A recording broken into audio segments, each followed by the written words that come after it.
Salam, kanalıma hoş gəlmisiniz. Mini blokla karşınızdayım. Videolarımı beğenirsinizsə abone olun. Yani yeniyəm, kanalım yeni açmışam. Ve bu cüzələr dünən çıxmışdı, artıq yeni izləyicilər bilir. Onlar artıq yemək istəyirlər. Bir gedib onlara yumurta gətirəcəm. Gedək görək.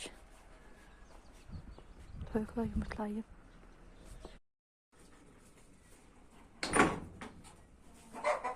Cüzələrim için yumurta lazımdır. Hələ ki yoxdur.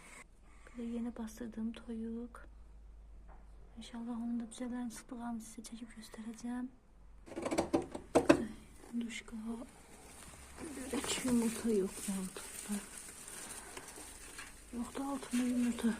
Bəzən toyuqlar gəlib burada yumurtlayır. Bunun altında da toyuq yumurtlayır. Gəlib. Burada var.